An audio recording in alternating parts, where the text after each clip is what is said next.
Good morning po, good afternoon, good evening. Welcome sa channel ko po, Tito Noyce Vlog. I hope nasa mabuti po kayong kalagayan mga kababayan ko. O ilang araw na lang dyan.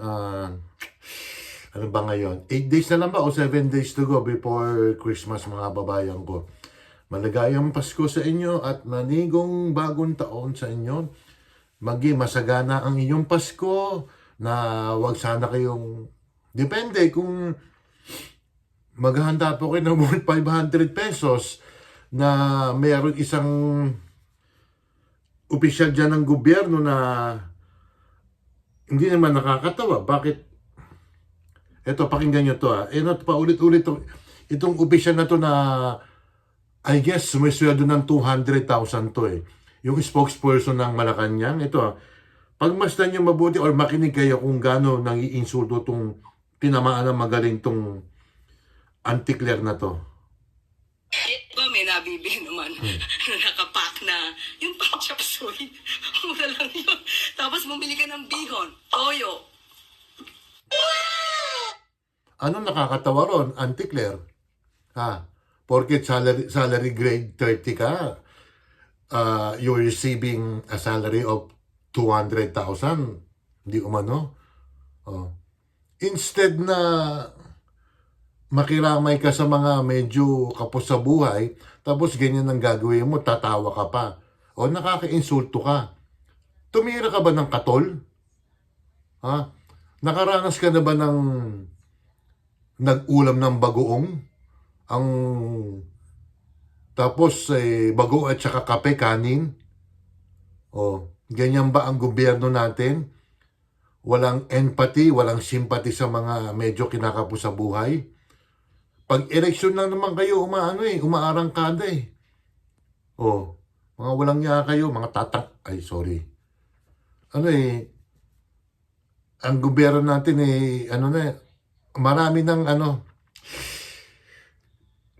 ng bulag dyan na ibang mga mga ibang vlogger niya sinasabi na walang kasalanan si Pangulong Marcos, siya nga po ang nambunyag ng nakawan sa gobyerno So, ang nagnakaw lang ba yung ibang mga district engineer ng DPWH?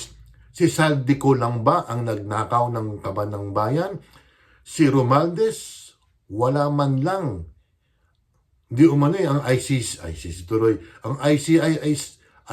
is walang nakita na ebidensya na sangkot si dating Speaker Romualdez na kasabwat dyan sa mga maleta issue na yan.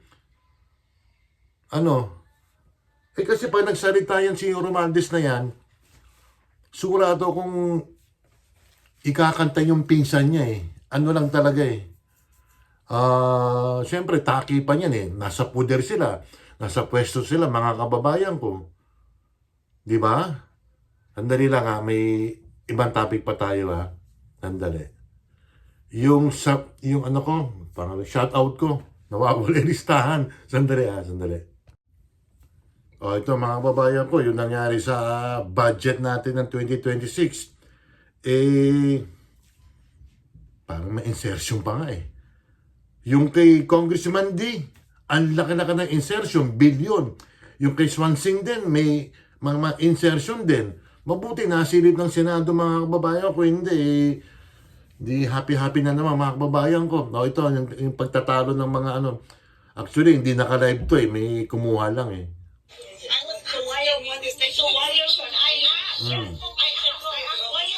Si Ricardo yan.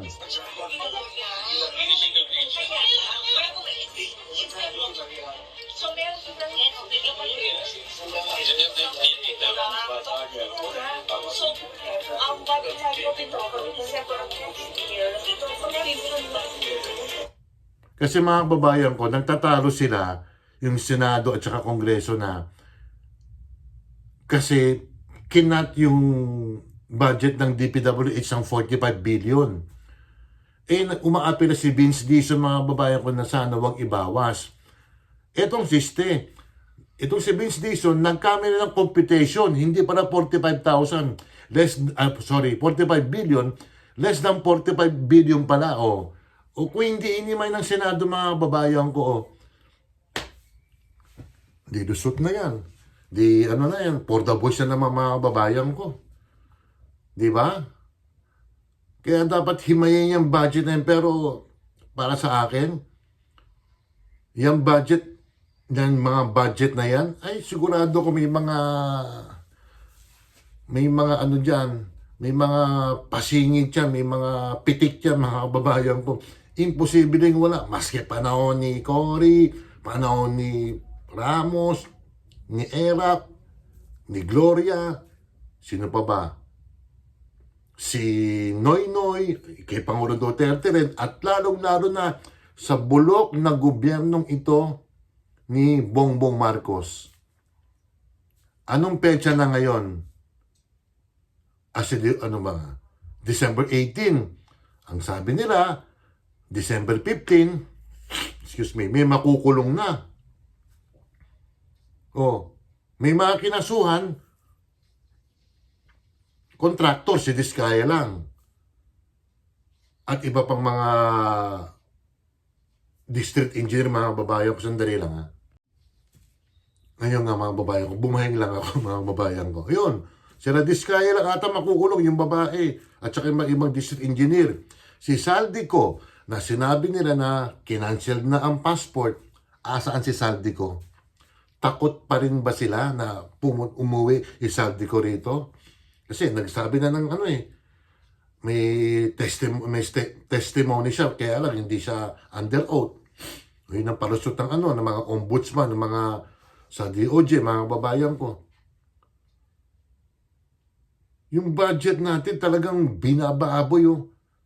Siguro hindi yung 2025 ang budget na pinakababoy, pinakakurap.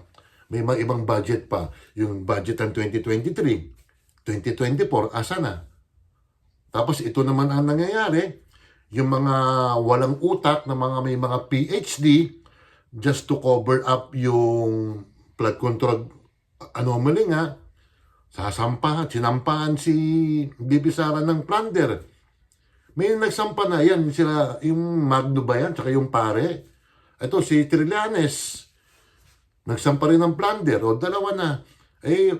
Pagbigyan na lang natin po sila, medyo hindi ata sila nag-aral po mga kulang sa pag-iisip. Inuulit ko, ang presidente, ang vice president is a impeachable official. Hindi sila pwede mademanda unless matapos ang termino nila. Inchendes, Magno, Cielo Magno, yung pari dyan, at saka Senador Trillanes. Sige, file kayo. At saka sa February 6, sige, doon kayo mag-file ulit kayo mga kababayan ko. Ayun mga kababayan ko, dumating lang yung pamangkin ko yun na nga mga kababayan ko na gagawa talaga ng paraan para hindi makabalik ang mga Duterte. Mind you, mga babayan ko, may dalawa pang Duterte, si Pulong at saka si Sebastian. I don't know kung magiging popular sila, pero baka may iba na sumulpot dyan kung sakali lang mawala si BP Sara, mga babayan ko. Pero tingnan na lang natin mga kababayan ko. Kaya itong gobyernong to, para sa akin, as a free speech ko po, freedom of expression ko po, basura na po ang gobyerno natin mga kababayan ko. Gusto na lang tapusin ni Bongbong Marcos ang termino nila. Para sa akin, ang gobyerno to is piece of garbage na. Sa isang araw, i-discuss natin about sa mga nangyayari sa ekonomiya natin mga babayan ko. Particular sa mga investors natin. Basta tungkol sa paninegosyo mga babayan ko. Sandali lang, ito yung shoutout ko, sandali Ito na mga babayan ko. Kasi nawala ko, listahan ko na naman Alam mo naman, Gina ko, sabi ng iba dyan. Ito na, shoutout. Ate Ruby Vlog, Tisay, Cherry, Ma'am Shipe, Evelyn Official, Sinjin, Miss Yushin, Oxy, DJ Oxy, Elisa Deus, Mirna Alcantarang, maraming apelido, Pretty Bones, Pretty Bones, Teacher Bones, Professor Bones, Pretty G.I. Jane, who else? Smiley Face Channel, Tuga Michi, Tigerfish, Shirley Mendrano, Mama Lynn Official, Amlena Vlog, Missy Rosco, Koki Hero, Mark Anthony Briones, Franz Billy, Ken Russell, US Pinoy Adventure. Hindi ko na naano si Ken Russell. Mayang Vlogs, Jovan Di Montarista, si Chairman, Kim, Nanay Eva, si BGT, si Boolana, Emilia Brosas, Lag TV, Doc Juday, tama. Sino pa ba? Cecil Bacus, Kaligatan TV, Bayang Gudang, Bet Pilapil, AR Purple, si Dong Rebs, Eldong, tsaka si Rebs nga. Meron na Norse, Ellen Cruz, sino pa ba? Junito Marinado, mga kababayan ko. Ayan o, nag-i-snow pa rin. Ayun na mga babayan ko. Pinilay ko lang yung dating video ko na sa mga shoutout. Sino ba nakalimutan ko dyan? Sino? Sila Chaps de la Cruz. Sino ba? Kaligatan, meron na, no? O yun na mga babayan ko. This is for my Thursday vlog, mga titos, mga titas. Ano ba yun? December 18 ngayon, di ba? Tama. Yun na mga babayan ko. Paki-like, share lang po. At saka paki-subscribe. And ito yung lumipat na kasi yung pamangkin ko. Kasi dito sa ibang bansa, may basement, may first floor, at saka second floor. Lumipat kami kahapon. May solo na akong kwarto. Naman ako, sandali rin naman ako rito eh. Uuwi rin ako mga babayan ko sa mga Feb, mga ganun. Salamat po at mag-iingat po kayo. Advance Merry Christmas again. Happy New Year. Bye.